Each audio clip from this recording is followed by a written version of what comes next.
All right, what's going on, guys? Welcome back to another episode of Brotherly Love in the District. Tristan here, along with Jacob. And Jacob, you want to go ahead and tell them what we're doing today? Yeah, so in the NFL, I want to talk about this week's and next week's matchup. I want to mention the Sean Taylor situation more in depth. I feel like I glossed over it. And I think a lot of people, especially in Washington, I listen to a lot of Washington sports radio. A lot of people are kind of actually very mad about this entire situation. Then on a more positive note, the NHL season just started. We're first 3 games in, so I want to talk about how our teams have played, and then on to the MLB, where I have no clue what's even happening over there. The Braves, who are from the worst division in baseball, are 1 win away from beating the Dodgers and Going to going the to the World World Series. Series. But yeah, So let's get right into this. I'm excited for this episode. Maybe not the football part of it so much because the I'm Eagles not. have been in Yeah, a that's rough not very spot, exciting. but just in general, I think this is going to be a fun episode. So let's start off like normal. We'll go over last week's games, and I went 1-1 because I went with my gut and picked Philadelphia to win, and I was wrong, as that game looked a lot closer than it actually was. So we got absolutely blown out of the water by Tampa. I mean, like I thought, Tom Brady picked apart our zone defense and picked apart the zone defense. And if you give a good quarterback time in the pocket and let him pick apart a zone defense, they're going to do it every time. And that's what he did. Antonio Brown went bonkers in that game. He was absurd. He had 9 receptions for 93 yards and a touchdown on 13 targets. So he went crazy. And then, so yeah, our defense looks like we predicted them to at the beginning of the season. They're showing a lot of holes in the zone defense. We don't have linebackers to cover, and overall, it just doesn't look great. Jalen Hurts looked awful in that game. He had 115 yards on 12 completions, which you should not be only completing 12 passes. We didn't have the ball at all. The possession time was skewed heavily towards Tampa. So we barely had the ball. And I feel like I'm repeating this every week, probably because it's a serious problem every week. Still not running the ball. Miles Sanders had 9 carries for 56 yards, averaging 6.2 yards per carry. And then Jalen Hurts had 10 carries for 44 yards and 2 touchdowns. And so, I mean, I keep on reiterating the same thing, in the fact that they need to give the ball to Miles Sanders, and they don't. I mean, that's really what it is, and there's nothing we can really change about it. It's easy for us to say this, but like, if you're the coach of the Eagles, or you're an offensive coordinator, or if you're even Jalen Hurts, you need to see that 9 rushes, he had 56 yards. Why aren't you giving him the ball more? If the pass game isn't working like it wasn't, and it's not. They also don't give them in-breaking routes. So it's easier for a young quarterback to throw in-breaking routes than outside routes like they've been doing constantly, because if you have an in-breaking route, it's in the middle of the field. It's right in front of your face. You don't have to move that much. So if you have an in-breaking route, it's a lot easier, instead of keep on trying to throw these sideline bombs, which he did throw an interception, which I don't think, obviously, yes, it was his fault, but I also think what happened was they were running up the sideline and Quez Watkins tried to undercut the defender and knock the ball down. And when he did, he missed the ball. So it was an easy catch for the defender. So I feel like Quez Watkins could have stopped that pass if he had tried not to undercut it, but he wasn't able to get a hand on it. So that was an interception. But I mean, 115 yards on a terrible, absolutely terrible secondary of the Bucks. Their top corner was Richard Sherman, who went out in the first quarter and didn't return for the rest of the game. So he should have been throwing dimes on the defense all day. It's honestly what I'm seeing here, what I'm hearing most also is the lack of a veteran receiver to just get open. I mean, you saw at the end of the game, when there was about 2 minutes left, the Bucks, 3 minutes left. The Bucks had the ball. They were driving down the field, and the Eagles weren't within striking range if they had gotten the ball back. And Antonio Brown had a crosser route and he was covered. And once they kind of came to a standstill, Tom Brady was moving out of the pocket a little bit and he just backed up a little bit past the corner and he was wide open and a little pocket in the defense sealed the game for him. And that's just something that they need to focus on more is they need to find a receiver to just get open, especially now with something that we forgot to mention in the beginning, which is probably going to be a big topic in this episode with Zach Ertz now being gone, being traded to the Cardinals.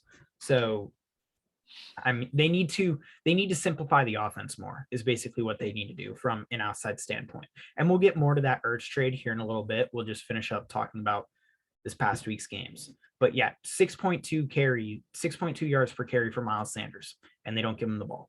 And Nick Sirianni came from Indianapolis where they run the ball a ton. You're a young, fast team. You don't need to have a complicated offense right now. Your players don't have the experience to be able to run a complicated offense right now. Use your strength, your depth and offensive linemen. You can always have somebody on the field who's played games in the NFL. You have a quarterback who can run read options. You have a very explosive running back in Miles Sanders, and you can run play actions where you throw him little passing routes. Why aren't they doing that? That's another thing is if they can give the Miles Sanders the ball, that can make Jalen Hurts' life 10 times easier because if they can run the ball and they can run efficiently, then the defense has to respect the run, which opens up play action, which opens up an entirely new side to the offense. And right now, the defense doesn't have to do anything. They can sit back there and be like, oh, well, I know it's a pass, so I don't have to move. There is absolutely there's no bite on the fake run because in play action, because they know that Miles Sanders isn't going to get the ball. They know the running back is only going to get the ball as a pass out of the backfield. And it's awful. They need to give the running backs the ball more. This year, I have the stats up right here. This year, Sanders has 57 attempts, lowest in the NFL, for 270 yards, and he's averaging 4.2 yards per carry. Ignore the first half of that stat. It's the fact that he's averaging 4.2 yards a carry. His rookie year, he was averaging over 6, which was tops in the NFL, not just among rookies in the NFL. Gainwell, 21 attempts for 100 yards, 4.7 yards per carry. You're getting a first down every 3 carries at that point. So, I mean, I just don't see it. They need more inbreakers they need to make the offense easier for Hurts. Yeah, it's like, I know this is probably easy for us to say, but I don't understand why aren't they doing this? It seems so obvious to me that, like, if you want your offense to do better, simplify it, use the run game more so you can open up more things. You have young, fast receivers. Run the ball more so when you run play actions and you send them deep, they're not going to be expecting it, and you can probably catch teams sleeping. Devontae Smith, he's fast and he's a great route runner. And his route running is insane. His route running is nasty. And Quez Watkins is even having a decent season. Like, why aren't you using that? And like, use Dallas Goedert on play action passes or on third downs. He's a good tight end. Dallas Goedert could have a big year with the seam routes, just seam routes up the middle. Simplify the offense. You're trying to do too much. You don't have an experienced team whatsoever. The only experience you have is your offensive line, but that's not really veteran experience. That's just they have all of playing time. Yeah. Something that I kind of give props to Gannon, the defensive coordinator, that Nick Sirianni kind of needs to take a shape of is I want to say 2 weeks ago, after the Chiefs game, I think, Jonathan Gannon, he was getting shredded by reporters because he's not running any disguise. He's running a very vanilla playbook and they don't move a lot before the snap. And he said, it's like, look, right now I'm not comfortable running the defense that I want to run with the personnel I have, which is kind of a shot at the defense because you're kind of saying that your defense is inexperienced and you don't think they're good. Or maybe he just doesn't think that they're quite ready for his offense yet. He's a smart guy. If he wasn't, he wouldn't be a defensive coordinator in the NFL. So it is his first year play calling though. So you got to give him that, but he at least knows that he doesn't have the personnel yet for the type of plays that he wants to call. So I think Nick Sirianni kind of needs to take a page out of his book, realize that he doesn't have the personnel for the kind of plays that he wants, and simplify the offense. We have no chance this season. There is no shot of anything happening this season.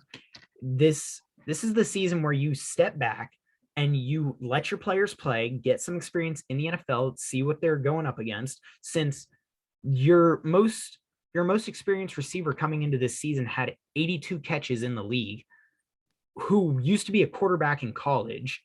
So you have absolutely no veteran receivers. Devontae Smith, he's an absolute great route runner, really speedy guy. Had 19 touchdowns last season in college. So they just need to step back and let the offense play a simple offense is what needs to happen. Yeah, what I think he needs to do is instead of trying to make the players adjust to his offense, look at what you have and adjust to your players. Look at the strengths you have. If you open up the run game, it helps your defense more because the strength in your defense is the defensive line, and it's a very old line. So give them time to rest so that they're as fresh as they can be on the next series and gives them the best chance of getting to fourth downs. Especially on defense when your secondary is the offensive line is what needs to be done. Jonathan Gannon doesn't blitz much. He blitzes more than Jim Schwartz. That's not saying much, but I blitz more than Schwartz. He doesn't blitz much. So he depends a lot on the front four to get there. So they do need to give him breaks. And if you run the ball, that chews up a lot more clock, giving them a little bit more time to sit and breathe. So, and I mean, on the defensive side, I think overall, first off, they only let up that's rare. That's kind of contradictory to what I'm about to say, but they only let up 28 points to the Bucks. And that's pretty good. Honestly, and they forced an interception. That's impressive. Yeah, they did force a turnover, which is something they didn't do at all last season. So they're forcing more turnovers than they did last season. They only lost 28-22 to the Bucks. And from what Tom Brady has been doing this season, he's been shredding defenses. He's been making them look silly. And they knew that they didn't have much time. So I think Jonathan Gannon overall, with the personnel he has, I think he hasn't been doing too terrible of a job. Obviously the Chiefs, Dallas, two electric offenses that torched our defense, but Carolina, we held pretty well. McCaffrey might have made that a different story.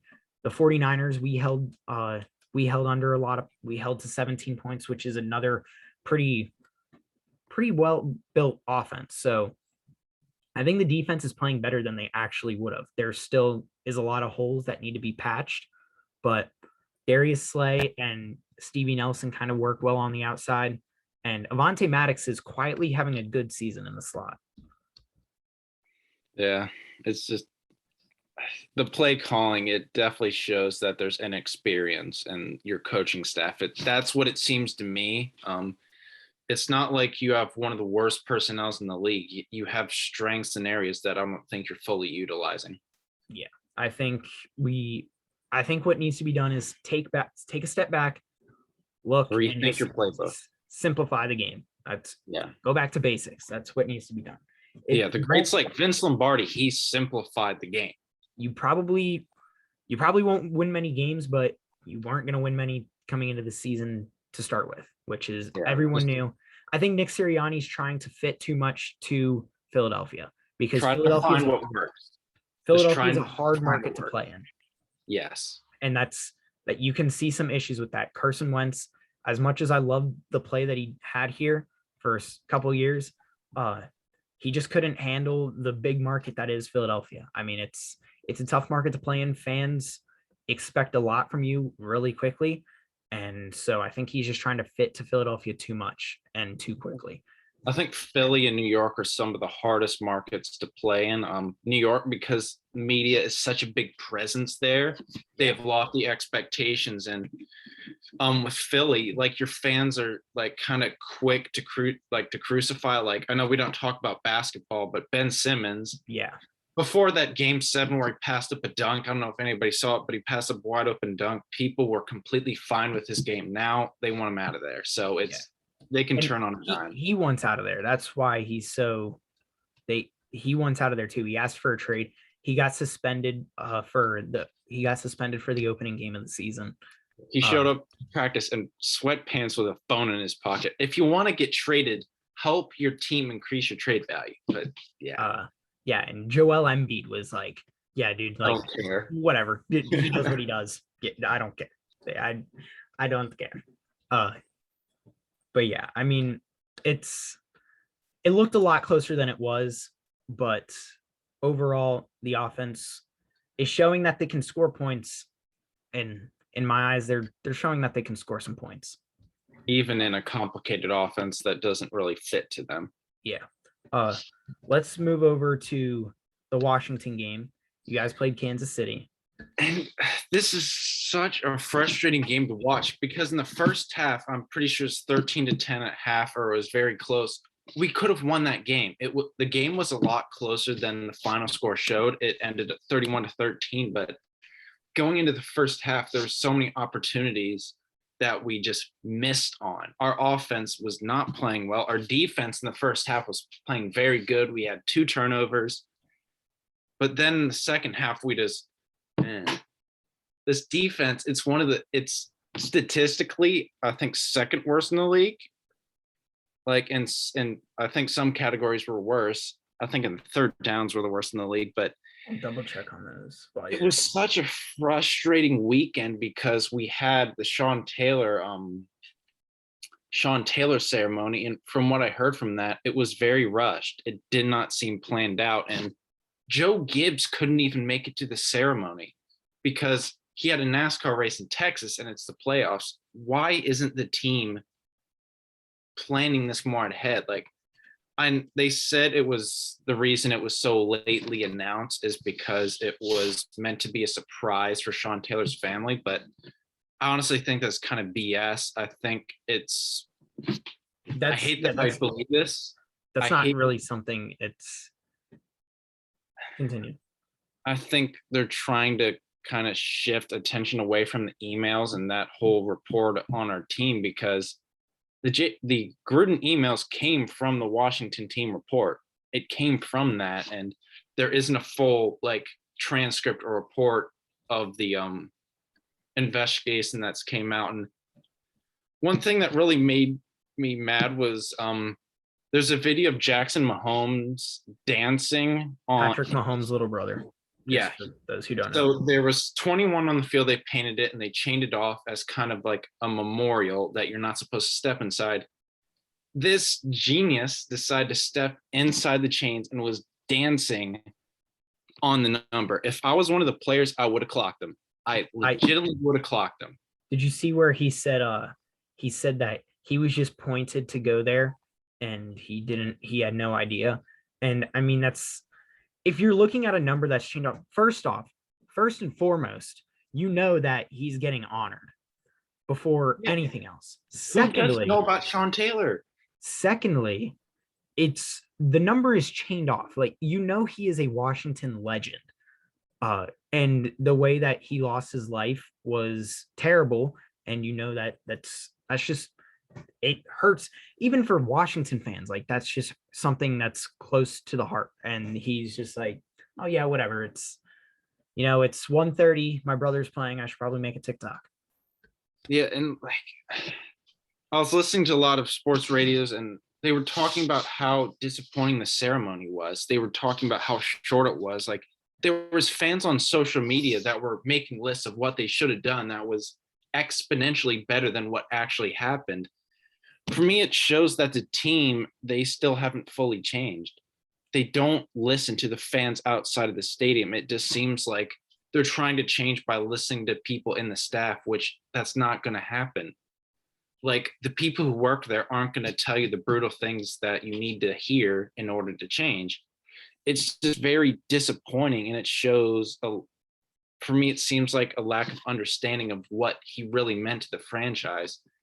He showed like he was one of the few golden moments that came out of recent Washington history. He was going to change the franchise. And I know after somebody's death, a lot of reference is pushed onto them. I genuinely think he would have been a great and special player. I don't think it's just because of his passing brought up this reverence. It's very frustrating and disappointing to hear about it and just see how it played out. The going back a little bit to the whole that thing was just kind of spur of the moment thing, and you think it's because of the emails. First off, props to you because you were the first one to tell me about that, and then about a day or so later, I saw a article from someone saying, or I heard it on a sports radio or something, that it was a reporter who works for Washington that they thought it was, maybe not for Washington, but they thought that it was also something to cover up the email scandal, which I thought was kind of, I just thought props to you for actually getting that off. Like, for reference, they announced Bobby Mitchell, who was the first player of color in franchise history, retirement 3 months in advance. They announced it in the summer that, hey, on this day, we're going to retire his number, giving everybody plenty of time to plan for it. Why didn't they do that for Sean Taylor? Like, why not give enough time so Joe Gibbs could actually be there, so that everybody, his family was there? And the one thing that was nice was seeing his whole family. You could really see the emotion on their faces, but I just wish they gave it more time. And it just seems like it was more of a cover up, like it was red herring. That it's just, I was saying how something that also kind of supports the fact that it might just be a cover up is usually that kind of thing. Like if it's a early legend and they pass, that's usually something that gets done in the first year or so, not 10 plus years later. it's like our fans have been calling this for a while now, and now you just decide to do it out of nowhere on 3 days notice after a huge scandal that could possibly shine light on a terrible part of this franchise. Come on, guys. That's what I think. Also, I did look, you guys are the 31st defense in the NFL. We can get to being the best, but something isn't working. Something's wrong. I don't know what is wrong, but the defense is, I thought the defense would be a lot better, and they're kind of showing a weakness. Landon Collins, that man been burnt so many times, you can just call him toast. William Jackson had an awful game. Our defense is truly awful at this point. Even the Eagles defense is ranked 14th. Yeah, I might have to drop Washington's defense in fantasy. I like, they're a little detriment to my team. And in the fantasy league that we're in, I'm pretty sure I'm going to be the worst team in the league. So I'm definitely going to be one of them. But it was a 13-10 game going into half. You guys were leading. But yeah, I thought we were going to win at some few points, but they pulled the Washington. And I mean, also Kansas City's offense is absurdly good.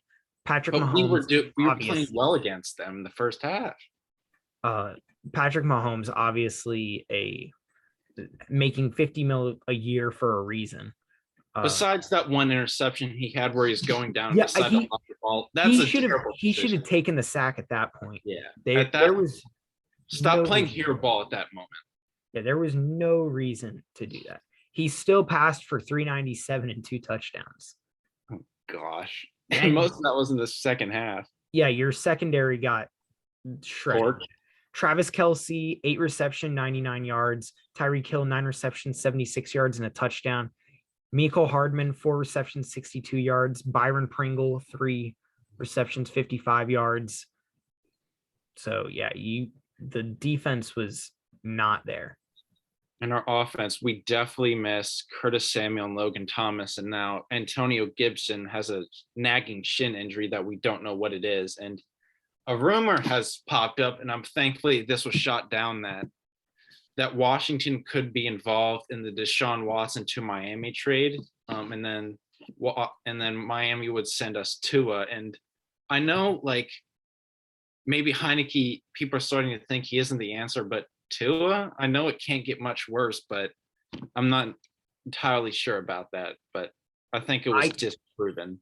I can't remember, like, off the top of my head, I don't remember the last Alabama quarterback to make it, not counting Mac Jones, because he does look like he's gonna be pretty good for the Patriots. He looks like the best rookie this year. Yeah. So I'm trying to, but prior to that, I can't. Tua is still Jalen Hurts. Jalen Hurts. I count that more Oklahoma because Oklahoma is where he got his Yeah. career. So going back, starting after Jalen Hurts, Blake Barnett, Cooper Bateman, Jake Cooker, Blake Sims, AJ McCarron, he was a bust. Yeah, he's a backup still. Spencer Pennington, some of these names I've never really heard of. I'm trying to look back and I'm not So seeing the- any say before- are a good starter. Before AJ McCarron Ken won Stabler. before AJ McCarron won 2 games with the 2015 Bengals, it had been 28 years since an Alabama alumni, Jeff Rutledge, in 1987, had won a game as a starting quarterback in the NFL. And then Tua came. And then, like, really the last good quarterback you can say came out of Alabama is Ken Stabler. He played it. The last he played for them was in 1967. So yeah, Alabama quarterbacks have not had a good track record. They're possibly the best program in college football, but their quarterbacks just They're don't good at really producing skill positions, not quarterback. They don't really. Their I guess quarterbacks quarterback- don't translate well. I guess quarterback does count as a skill position, but they're good at producing like wide receivers and running backs and safeties, corners, everything but quarterbacks in all actuality. Yeah, because they produce Jonathan Allen and Daron Payne. Yeah. Landon Collins came out of Alabama, didn't he? Maybe. I believe so. I think I remember. Sounds right. Landon Collins. Yeah, he went to Alabama. Yeah, that's what I thought. And then Patrick Surtain, Trayvon Diggs, both went to Alabama. Trayvon Diggs, at least 1 interception per game. That is absurd. Did you see where he got that pick 6 and then on the next play he got absolutely burnt? Yeah, he got Kendrick toasted. Somebody ordered the extra crispy. Yeah.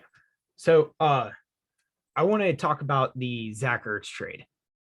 Oh, before you mention that quickly, Washington released Dustin Hopkins. I'm so glad. Oh, but yeah, our kicker's name is Blewett.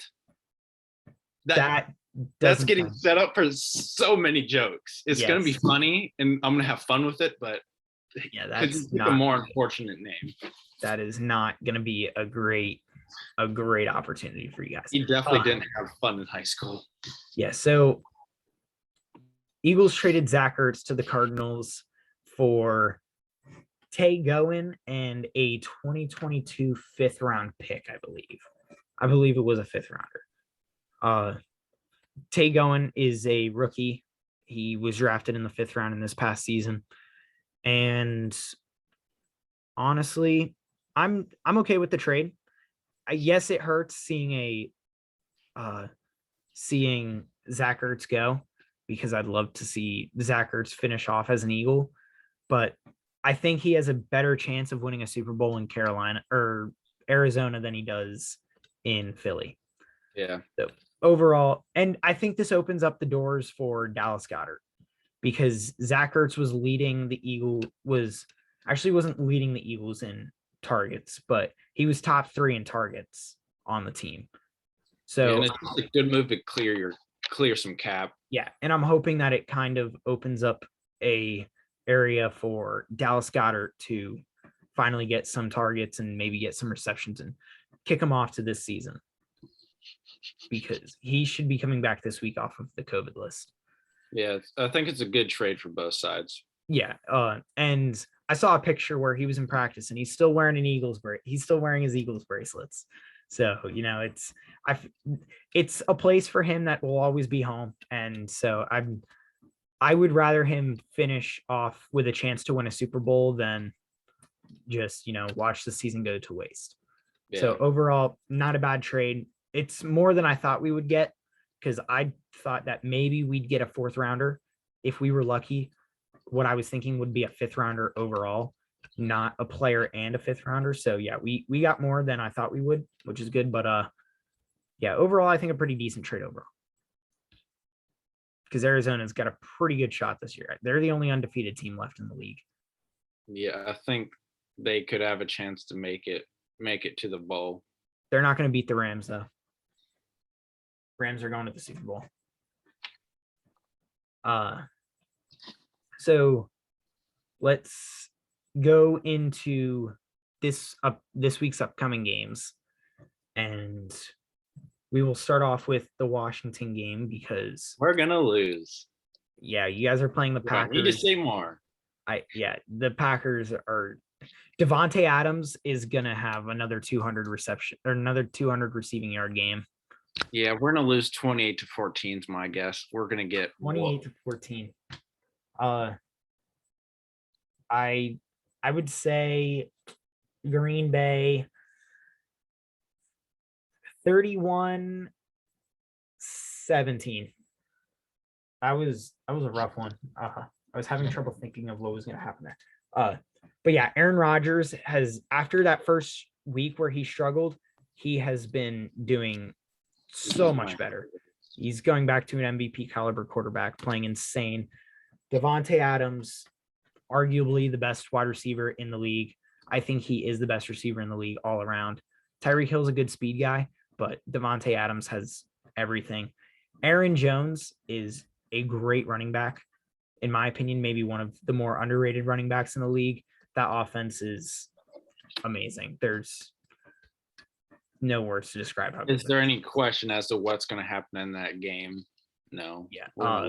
Badly. And the defense is definitely the weaker side of that. But I mean, Jair Alexander's still a good corner. Kevin King is pretty decent in the secondary. So, but you definitely should be able to pass on them. So yeah, but look at the Chiefs have a top 5 worst defense in the league, and they held us to 13 points. That's fair. What was the time of possession for you guys? I can try to pull that up. Yeah, time of possession. Oh, so yeah, it was 34-26 in favor of the Chiefs. So yeah, they held you to 13 points on pretty much half a game. Yeah. Yeah, so and if Curtis Samuel's out and Logan Thomas, which Logan Thomas obviously is going to be out, he's on IR. And we don't even know if Antonio Gibson's going to be out or if he's going to be playing. So yeah, so this could be a detrimental game. The Eagles are in Vegas. I don't know how I feel about this game. This game is definitely more winnable than than the Tampa Bay game. I'm gonna go out on a limb. I think you're gonna win it. I think like that clip you sent me of your head coach or offensive coordinator saying that he needs to run the ball more. I think they're gonna really find something in the offense that's really gonna help them do better. So I think it's gonna be a high scoring game because the Raiders are a very good passing team and Josh Jacobs is insane. But I think you're gonna win it in a very high scoring game. I'm thinking 38-31. I personally, Miles Sanders should have won Rookie of the Year over Josh Jacobs. You didn't hear that from me, though? No. Yes, definitely. Miles Sanders should have definitely won.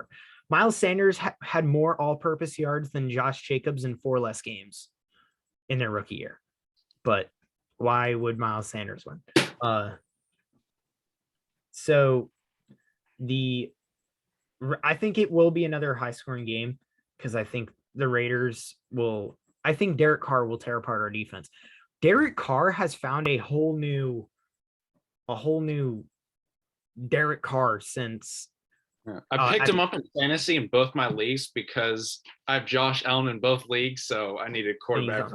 But Derek Carr has found a new himself since the beginning of the season because after he got injured right before that playoff game a couple years ago, he really hasn't been the same quarterback since. He was starting to look more like his brother. But yeah, who's his brother? David Carr. Don't know who that is, but yeah, I never heard of David Carr. No, but I remember they were talking about starting Marcus Mariota over Derek Carr, and they were like contemplating trading for a quarterback. Hold on. David Carr is arguably the biggest bust in NFL draft history. What do you mean you've never heard of David Carr? I've never heard He of got him. The sacked. biggest bust in NFL history is Ryan Leaf or Jamarcus Russell. He got sacked over 70 times in a no, wait. Okay. Jamarcus Russell spent all the money he made from the NFL on honey buns and didn't watch tapes. And Ryan Leaf, Ryan Leaf, people thought he was going to be better than Peyton Manning. David Carr took 76 sacks in a single season. I just wanted to double check that because that's impressive. Yeah, he took 76 sacks in a single season, which isn't entirely his fault. That's also the offensive line's fault and the wide receiver's fault for not being able to get open.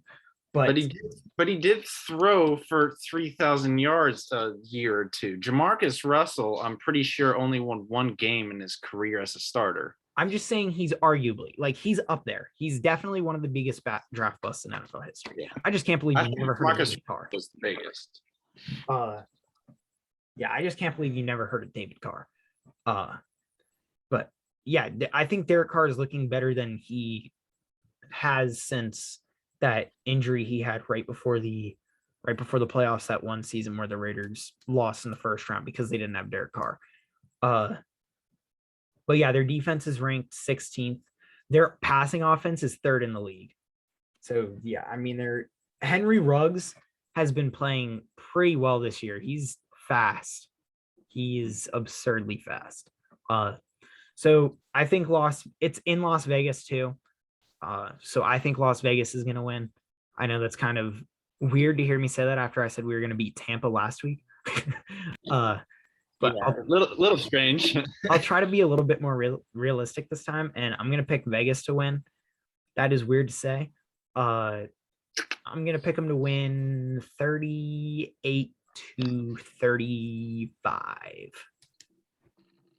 But yeah, all I want, I don't care if we win the game or if we lose the game. All I want is Miles Sanders to have at least 15 carries. At least 15 carries.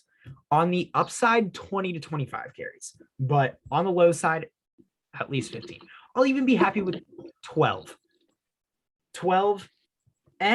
15, I'm happy. 20 plus, I'm ecstatic. All right, that's what I want. Give Miles Sanders the ball more. Even if you have to split that up to Gainwell too, and Boston Scott, who hasn't been involved in the offense at all, which is weird because he's an amazing change-up back and he's really good. So, but yes, I want to see Miles Sanders get the ball more. With that, I think we're going to go and move on over to the NHL, where we are now a week into the season and Flyers are 2-0-1. They just beat Boston last night. Already 2-0-1 as well. Who have you guys played so far? Rangers, Lightning, Avalanche. That's a pretty, and we've done well on every single one. We lost to the Lightning in a very close shootout overtime. Go through the game. Let's so we talked about the Rangers game last week. Yeah, the Lightning game, it was very close. It was one of the games where each of the goalies were standing on their heads. Vasilevsky and Vanacek both had really great games. There was a lot of chances that could have been could have turned into goals, but the goalies saved them.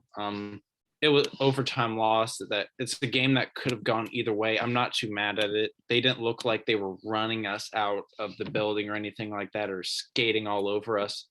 I think it was a pretty good game. And then on to the Avalanche game. That we whooped the Avalanche. It was 6-3.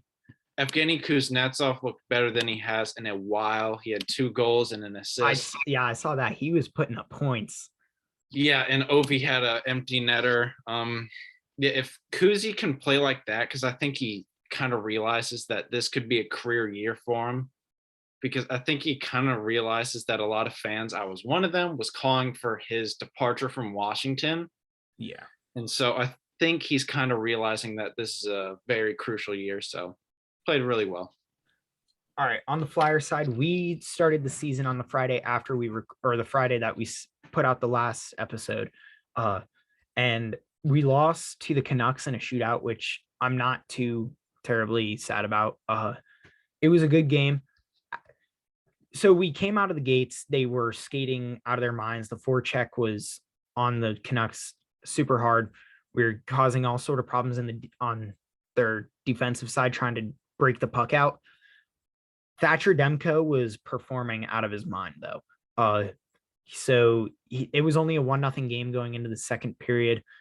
Canucks scored 4 in the second period. And going into the third, it was 4-2. And what I really liked in that game was we scored 2 goals in the final 2 minutes to tie the game up and take it into a shootout. The last goal that we scored, it was 4-3, and Giroux was standing on the 1/2 board, like pointing out, telling people what to do, trying to point out traffic.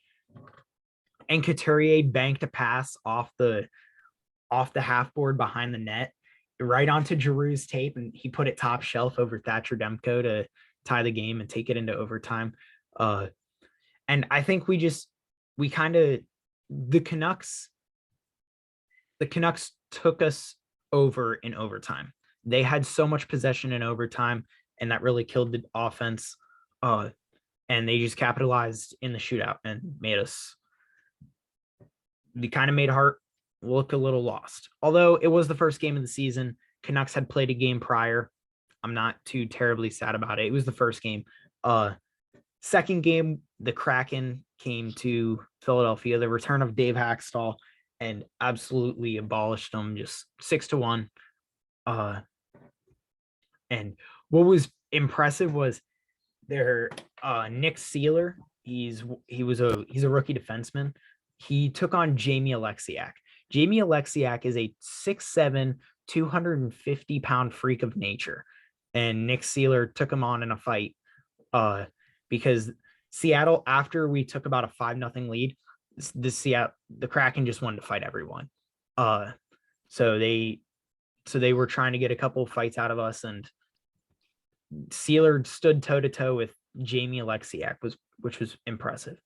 And then last night we beat Boston 6-3. Overall, it was a close game. Cam Atkinson has 3 goals in the first 3 games. Travis Konecny scored his 3rd last night to get 3 goals in 3 games. Joel Farabee scored 2 to have 3 in 3 games. Actually, I think that puts him at 4 in 3 games.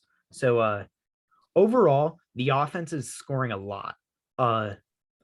We put up 16 goals in the first 3 games, but it's still early.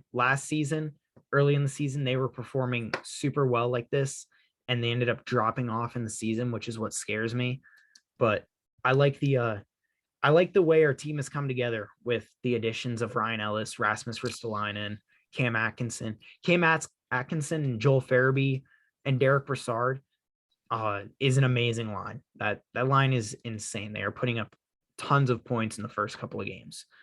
So yeah. A couple things I wanted to mention throughout the league. What do you think about Montreal starting out 0-4? They're missing Carey Price. They're really missing him. Yeah, I think last year was kind of one of those fluke out of nowhere runs that isn't going to be replicated. I don't think they're going to be a good team. They're probably not going to make the playoffs. I agree. Montreal, it's still a surprise to me, but at the same time, I'm not as surprised because I didn't expect Montreal to do that great overall. I mean, they went on a Cinderella run. They shouldn't have even made the playoffs. In a regular season, they wouldn't have made the playoffs. And so they had a little bit of a Cinderella run with a couple of those older guys that were able to help them, but they had no business being where they were. And it kind of starting out 0-4. Granted, it's still early, so we never know what's going to happen, but I think this is more of a reflection of what their team actually is. Yeah. So that's neither here nor there. And then one of the other things I wanted to ask was, is Seattle a team that you could see making a playoff run, not a run, but making the playoffs in the first season? No, I don't. You don't? I think they have too young and inexperienced team. I don't think they're going to make the playoffs. I think they Playoffs. I think they could. I know it's a little early, but I just want to. I think they could have a chance. They have a chance, but I don't think they will. I'm because they're also in the Pacific Division, which is the worst division in the league. Yeah, that is true. So that's why I think they have a chance.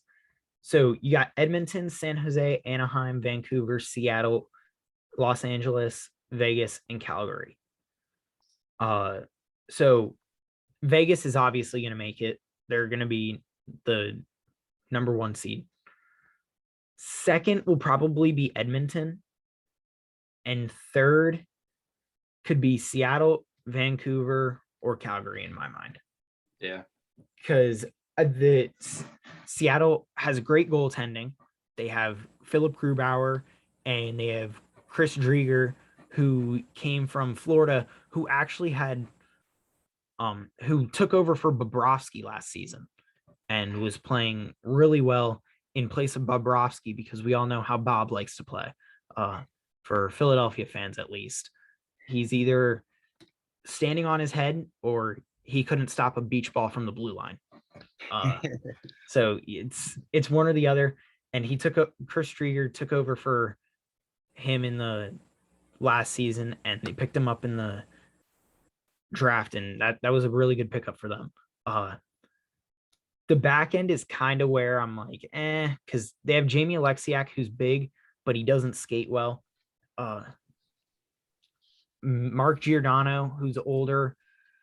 I'm trying to remember who else they have. But offense, I mean, experienced guys. I think their offense could actually be pretty decent. Brandon Tanev, who's really good. He's a goal scorer. And then Jared McCann, who's kind of an under the radar guy. He was with Toronto for a little bit, with Pittsburgh for a little bit, and I think he's played really good. They got Yanni Gourde, who was a third line center for Tampa. And I mean, he was a bottom 6 player for Tampa, which is a top 6 player anywhere else, because Tampa's team's depth is insane. So he's a top 6 player in Seattle. I'm trying to think of who else they have, which I'm kind of blanking. Gotta love ads. Yarncroke, is kind of familiar, but not a ton. But yeah, I think the fact that they have the Pacific Division, they have a chance. Oh, they have Marcus Johansson too. Cal Yarncroke, Yanni Gourde, Jordan Eberle. That was the one guy that I was thinking of. Jordan Eberle, who came from the Islanders, is a huge plus for them. Ryan Donato, Jonas Donskoy. So they have some Jaden Schwartz. They have some pretty good names. Hayden Fleury, Vince Dunn, Mark Giordano, Adam Larson, Jeremy Lazone, Jamie Alexiak. So they have a good team. They have a good defense. They have a decent offense. And then Chris Driedger and Philip Grubauer. So I think they could potentially make the playoffs. I don't think it's out of the question for me. I just don't think they're going to have a good enough team to do it, and a lot of their players that they drafted are very young and don't have a lot of games in the NHL. So I think that is one of the reasons I don't think they're going to make it. That could prove to be an issue. Yeah. You don't think they'll do what Vegas couldn't? Yeah, they won't live up to what Vegas did. Yeah, you won't have to hate Seattle, because I don't think they'll be making playoffs year in and year out. Well, hopefully, the last time a new expansion team came to the NHL, that was a great year for us. Hopefully that happens again. So you know what we didn't do that we got to do for the start of the NFL, but we didn't do for the NHL? First off, your division winner, which, if I recall correctly, who was your division winner? I think it was the Rangers. Mine was the Rangers. I didn't think you went with the Rangers. I think I went with the Rangers, I believe. Oh, I think I don't remember, but it's gonna be a good division. Being that you have potentially 6, potentially 7 possible playoff contenders. So your first 6: Pittsburgh, Philadelphia, Washington, the Rangers, Carolina, New York Islanders, and Jersey could sneak in there, possibly, maybe. Jack Hughes did just get hurt. Hughes did just get hurt. They're still young, and we've been saying for the past 3-4 years that they have young up and coming talent, and they're still struggling. So I know that's a little bit far fetched, but I think they could sneak in there, maybe make it a possible 7-way playoff contention from the Metro. So I think the Rangers have a pretty good shot. Carolina's probably more favorable, or the Islanders in my book. Carolina's offense is really good. Their defense doesn't impress me. They have like Jacob Slavin, but they just lost Dougie Hamilton, who's now a Devil. Another reason Devils could be pretty decent. I think Carolina's kind of overrated. They have a lot of offensive skill, but I think if they do make the playoffs, then they'll be booted immediately because they don't have anyone big. They have a lot of speedy offensive guys. So yeah, I think the Rangers are going to win the division. I think I chose the Islanders to win it. Yeah, I think it was the Islanders. Just refresh. Who do you think will win now? Like it could have changed in the past couple of days. Islanders, Rangers, or Caps. So that's your top 3? Yeah, the Caps have kind of changed my mind. I thought they were going to be slow and their offense was going to look terrible, but they're proving me wrong up to this point.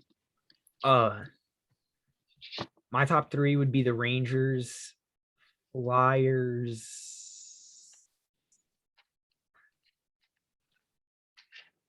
Capitals. I think the Islanders would be a wild card team. How many teams do you think will make it from the Metro? No clue. Well, you got 3, 4, or 5. Because you got 4. the 2 wild card spots. 4. Which the Atlantic is looking really good too. You got Florida, Toronto, Tampa, Boston, Montreal, who doesn't look great right now, but yeah, they're not great. Montreal, you still got to respect them. They just went to a Stanley Cup. So you got to at least throw them in the conversation. But I see it as you got a couple tiers of the Atlantic. So you got like the obvious playoff contenders: Florida, Tampa, Boston, Toronto. You got Montreal and maybe Ottawa. Then you got Detroit and Buffalo. Buffalo. Buffalo's 2-0, I think. Yeah, Buffalo's 3-0, actually. Put some respect on their name. Yeah, Buffalo Sabres without Jack Eichel. Detroit is 2-0-1. Detroit's still not good though. Yeah, I believe those will be short-lived. But I think I could see 4 teams making it from each. It's going to be an interesting playoff run in the East, though. All right, and then finally, give me your cup matchup and your cup winner. Crap. The East is going to be harder than the West. The West, I'll give you mine first if you want. Yeah. In the West, I have Colorado winning, going to the West. And in the East, I want to say Tampa again, but did you see Kucherov is out on long-term IR again? Saving over playoffs, saving $9.6 million in cap. Are you kidding me? Are you kidding me? Are you kidding me?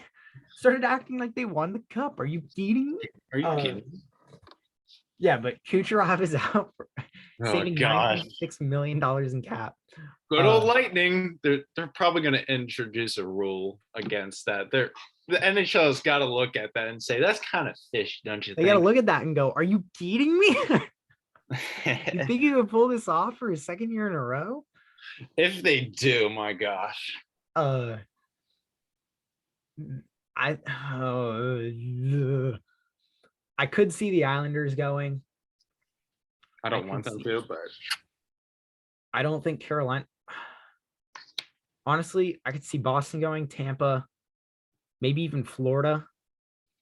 Not Toronto. They don't know how to make it past the first round. Yeah. they need to worry about winning a series before they need to worry about going to a cup. I'm gonna take a random swing here, one that's kind of out of left field. Where are you going with this? Florida. Alexander Barkov, Jonathan Huberdeau. Bobrovsky has to be good in net though. That's the only thing there. He has to be good. He has to be good in net. And then from the West, Colorado. That'd be a good matchup. I'm gonna say Golden Knights and Bruins. Ew. It's gonna be a crap matchup, I think. Golden Knights and Bruins. Well, knowing my track record, I'm absolutely terrible at predicting. Yeah, I don't think I've gotten a single. Knowing your track record, it's Hopefully- actually That's gonna a be- good thing. It's Yeah. actually gonna be San Jose and It's San gonna be Jose San Jose and the Buffalo. Sabres. yeah, it's San Jose and Buffalo. But yeah, Colorado and who did I say? The Florida Panthers. Yeah. Who would win in that matchup? Oh, I'd say Bruins. you think the Bruins would beat over. the Knights? I think the Bruins would beat the Knights too. Yeah. I don't want the Bruins to win or the Knights to win, but I would have to go with honestly, I'd have to go with the Avalanche. That team is absurd. It's they amazing. didn't look good though against the Caps. It's still early. I Yeah. hate being the person to say that, but it is still early. But dude, that first line, Nathan McKinnon, Mikko Rantanen, and Gabriel Landeskog, Nazem Kadri is gonna be back. He was back They, against. they the don't have Caps. they don't have a goalie though. That's No. They lost Grubauer, which I think could really hurt him. yeah, that's the only thing that really scares me there. But they have Kale McCarr, Torrey Krug. They have Andre Burakovsky, former Cap. Yeah. Yeah, it's They have Eric Johnson, the former first overall pick. hard. I think Colorado would beat Florida in that though. I don't think Colorado's going to make it to the Cup. I don't think they have as good of a team. So okay, like in the Central, I think there are going to be 5 teams making it in the Central. Colorado, St. Louis, Winnipeg. Yeah, Winnipeg. Winnipeg might go. Maybe Winnipeg. They have a sneakily good team. Yeah. Sneaky good team. Winnipeg could go. Then who would be the other 2 teams? Dallas and Minnesota. Yeah, I could see those making it. And then the Pacific would be Edmonton, Vegas.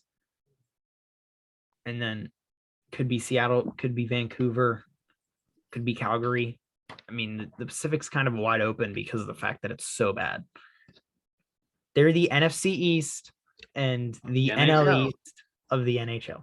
But It's on so- the NL East, one of our teams is one win away from making it to the World Series and beating the Dodgers. The It's- Dodgers are back to their old ways. Hey, last year Atlanta was up 3-1 against the Dodgers. Just But- saying. Who won the World Series last year? The Dodgers, but the Dodgers always do this. They did it Atlanta was against up the Nats. Uh The last year might have been just a fluke. But how are they going to do this when they don't have Ronald Acuna? Their pitching stinks. I don't understand this. What is going on? we'll And get now- to that in a sec. Now, I'm pretty sure the Astros, they're almost 1 or 2 wins away. That would be a terrible World Series. So we'll finish up the NHL here because you seem ready to talk about baseball. Another week of hockey coming up. I'm excited. We play the Panthers this Saturday. It's gonna be We'll rough. play the Devils tonight. That's going to be We have we started off the season with a 4-game homestand, and now we're going on a road trip. So it's the tale of two cities right there. It's just going from being at home to traveling. So that's a little iffy for me. Caps have done the same team. We were on a 3-game homestand. So see what happens there, but there's a lot of hockey left. Only 3 games for Philly and Washington. Transitioning over into the MLB though. What is going on over there? Let's talk about the Braves. All I have to say is what? What? Like, how? This is, I thought they were going to be bounced the first round by the Brewers. It shows how terrible we are at predicting, but It's not even. they still, the original outfield, none of them were even playing from the start of the season. It's not even that, like, okay, I could have seen, it didn't surprise me that they beat the Brewers. Like, of course it did, but at the same time, Brewers wasn't that surprising. But the Dodgers? But yeah, the Dodgers, like, they picked up Scherzer and Turner. Like, I genuinely can't name a reliever on the Braves. I can't even name a second starting pitcher. They have Max Fried, who's decent, and Charlie Morton, who's decent. Yeah. And after that, their pitching is awful. It's so bad. And I didn't even know they had Eddie Rosario, because like 2 years ago he was looking like an early MVP candidate for the Twins, but then he kind of fell off the face. And what is going on in the MLB? What is happening? This isn't even a, like, what am I looking for? It's not even a knock at the Braves. It's more of a knock on the Dodgers hitters. How are you so bad that you can't get hits against them? I'm so confused. And if the Astros beat the Red Sox, I believe tonight, or no, tomorrow, the Houston leads 3-2. Yeah, Braves and Dodgers play tonight. I think I don't know who I wouldn't want anyone to win that World Series, because I don't want either of them to win. Yeah, I don't want the Braves to win. But I don't want the Astros to win either. The Braves are the last team I want to win.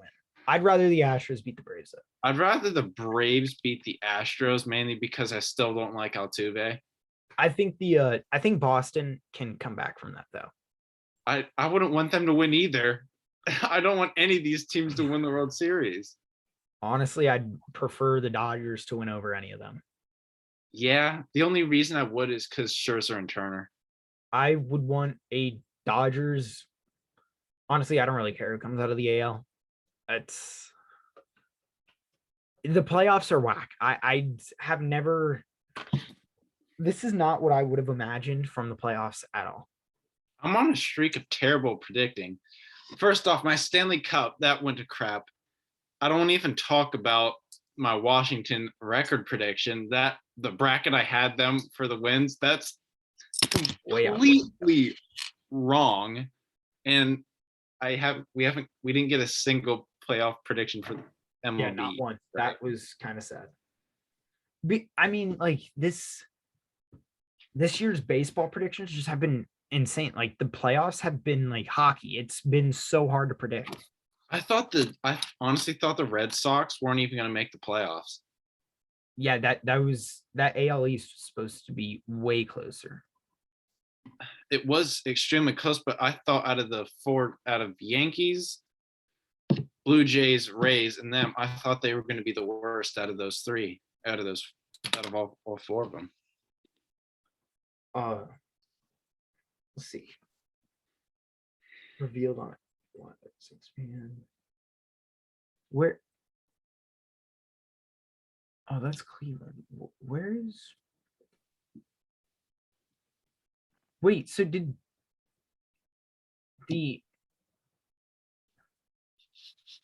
I'm so confused. Did MVP and stuff already get announced? No. I didn't think so, but I was looking it up to see when it would be announced, and it said like Shohei Ohtani already was out and blah blah blah, and so I was confused.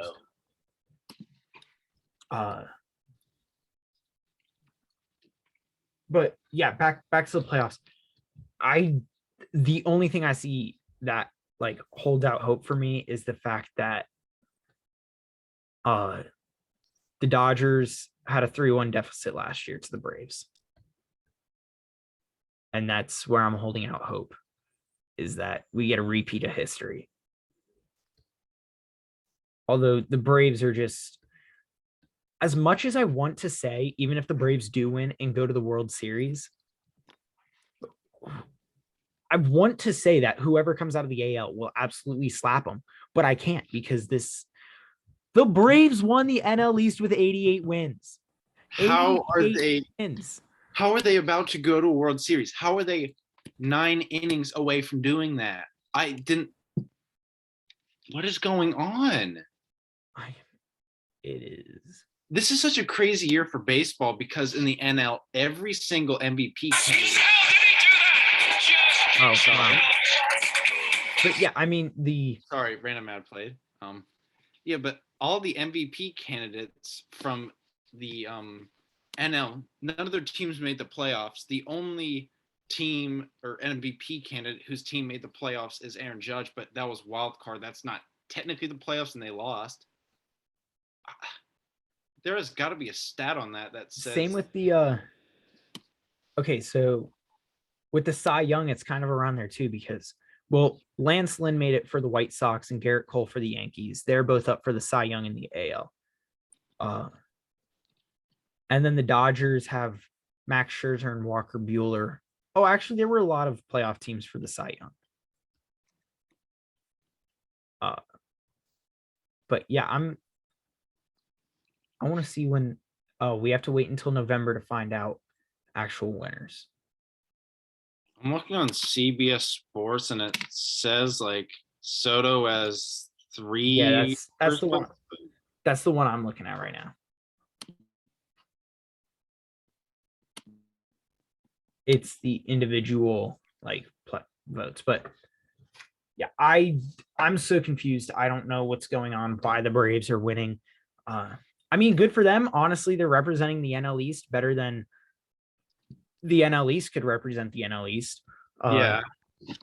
They're making the NL East look far better than it actually is. I think most people realize how crap we are, but although I mean, their infield, their hitting on the infield is insane with Dansby Swanson, Freddie Freeman, Austin Riley, and Ozzy Albies. That's an insane infield. So their hitting has been backing up their pitchers. That for sure. That is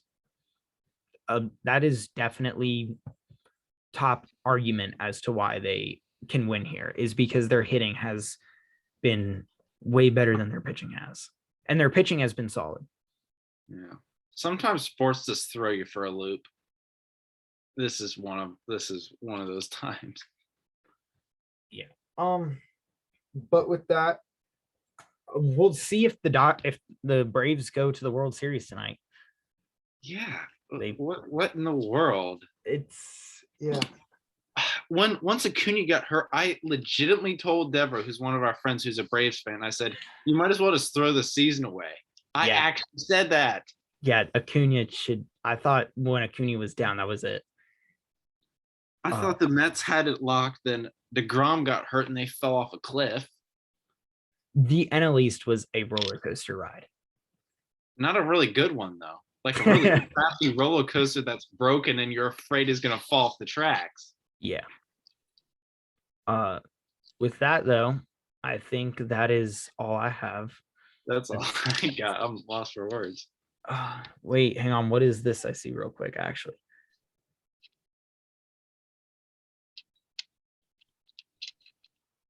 Uh-oh. What happened? Justin Turner is out for the remainder of the playoffs.